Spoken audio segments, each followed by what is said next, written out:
నిన్న మొన్న జరిగినటువంటి పంచాయతీ ఎన్నికల్లో తెలంగాణ ప్రజలు కల్వకుంట్ల కుటుంబం రామారావుకు కర్రు గాల్చి వాత పెట్టినా కానీ ఇంకా బుద్ధి వస్తలేదని మాత్రం చెప్పొచ్చు. మళ్ళా మేకపోతు గాంభీర్యం వెనకడికి ఓ సామెత ఉందట. ఇటువంటి వాడు కలెవాడుతుండ్రంట ఇద్దరు. కింద పడగాని కాలు మీద వేసి నేను గెలిచిన అన్నాడంట. అట్లా జూబ్లీహిల్స్ ఎన్నికల్లో 25,000 ఓట్ల మెజార్టీతో కాంగ్రెస్ పార్టీని గెలిపించిండ్రు. అయినా బుద్ధి రాలేదు. వాళ్ళ సిట్టింగ్ స్థానాలు కంటోన్మెంట్లో ఓడిపోయినారు, అయినా బుద్ధి రాలేదు. పార్లమెంట్లో గుండు సున్ను వచ్చింది, అయినా బుద్ధి రాలేదు. నిన్న మొన్న జరిగినటువంటి పంచాయతీ ఎన్నికల్లో దాదాపు 12,728 సర్పంచ్ స్థానాలకు కాంగ్రెస్ పార్టీ 8,500 స్థానాలను గెలిచింది.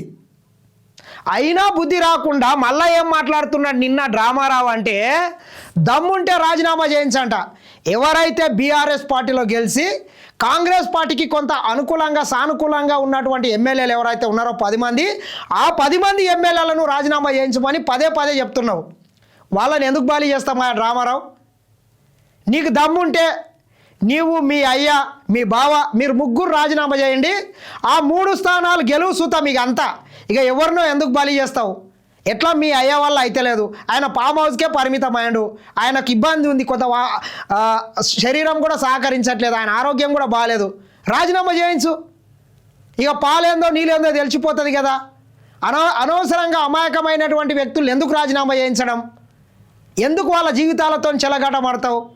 నీకు నిజంగానే దమ్ము ఉంటే నీ పార్టీ అభ్యర్థి చనిపోయిండే, అక్కడ సానుభూతి ఎల్లగక్కినావు. ఏం చేసిండ్రు అక్కడ జూబ్లీహిల్స్ ప్రజలు?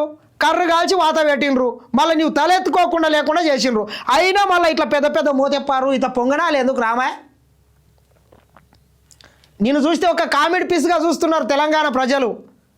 అదేదో సదన్న ఒక కామెడీ వీడియో ఉంటుండే, వాడిని కొడితే అనవసరంగా వాని పెళ్ళాన్ని కొట్టిస్తాడు, పిల్లల్ని కొట్టిస్తాడు. ఎందుకు కొట్టించినవి ఇట్లా అంటే, ఇంటికి పోయిన తర్వాత వాళ్ళు నన్ను చూసి నవ్వుతారు, ఇట్లా అందరినీ కొడితే బాధ లేదన్నట్లా. ఇక దమ్ముంటే మళ్ళీ రాజీనామా చేయించండి. ఈ డ్రామాలు ఎందుకాయ? నువ్వు చేసింది ఏంది? ఎంతమందిని గెలిపించినావు? వీళ్ళంతా నీ సర్పంచ్లు అని చెప్తున్నావు. వాళ్ళ ముఖాలు చక్కగా చూపి ఎందుకు బ్లర్ చేస్తున్నావు?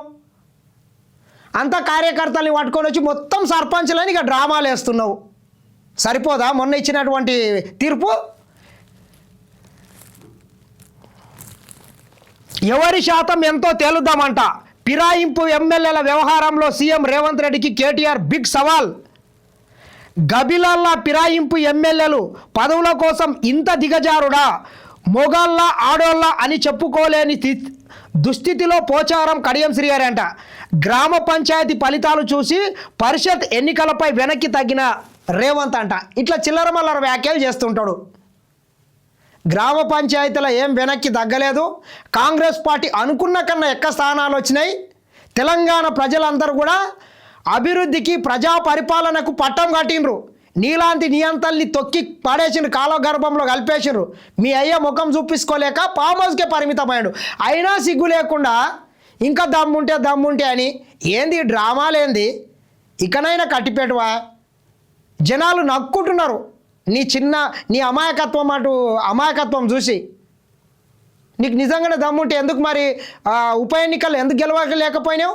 నీ 2 సిట్టింగ్ స్థానాలను ఎందుకు కోల్పోయినావు? పార్లమెంట్లో గుండుసుని ఎందుకు సాధించినావు? చెప్పు, సమాధానం ఉందా దానికి? కాబట్టి ఇకనైనా నీ ఓవర్ యాక్టింగ్ ఆపు. గత 10 ఏళ్ళు అధికారంలో ఉండి ఆనాడు కాంగ్రెస్ పార్టీ నుంచి టీడీపీ పార్టీ నుంచి గెలిచినటువంటి అభ్యర్థుల్ని తీసుకొని మంత్రి పదవులు ఇచ్చి 10 ఏళ్ళు ప్రజాస్వామ్యాన్ని తుంగల దొక్కి మళ్ళీ నువ్వు డ్రామాలు వేస్తున్నావు. నీవు చేసినటువంటి విద్యనే ఈరోజు నీ ముఖానికి వచ్చి పడ్డది. నీవేం మళ్ళీ లేవు, నీ వల్ల ఏం కాదు, ఊదుగాలదు, పీరు లేవదు. ఎందుకు ఇట్లా మేకపోతు గాంభీర్యం ప్రదర్శిస్తున్నావు? తెలంగాణ ప్రజలేమో అమాయకులు గారు, తగిన బుద్ధి చెప్పిండ్రు. అంతేందుకు మీ అయ్య ప్రాతినిధ్యం వహిస్తున్నటువంటి గజ్వేల్ కావచ్చు, నీ సిరిసిల్ల సిద్దిపేటలో కూడా అత్యధిక స్థానాలకి ఈరోజు అక్కడ సర్పంచ్లు కాంగ్రెస్ పార్టీ అభ్యర్థులు గెలిచిండ్రు. ఇకనైనా బుద్ధి తెచ్చుకో. నీ ఓవర్ యాక్టింగ్ ఆపితే బాగుంటుంది. చూడండి, ఇట్లా పెద్ద పెద్ద స్టేట్మెంట్లు ఇస్తుంటాడు ముఖ్యమంత్రి గారు. మీకు నిజంగానే ప్రజాదరణ ఉంటే నా సవాల్ స్వీకరించండి. మా పార్టీ నుంచి మీరు సంతలో పశువుల్లా ఎత్తుకెళ్లిన ఆ 10 మంది ఎమ్మెల్యేలతో రాజీనామా చేయించండి.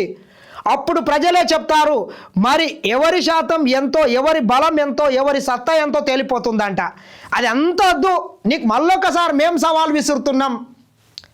నీవే నీ ఎమ్మెల్యే అభ్యర్థిత్వానికి రాజీనామా చేసి నీకు దమ్ముంటే సిరిసిల్ల నుండి మళ్ళా గెలువు సుతం అంతే. కానీ ఇక్కడన్నా ఈ డ్రామాలు కట్టి పెడితే బాగుంటుందని మరొకసారి డ్రామారావుని హెచ్చరిస్తున్నా.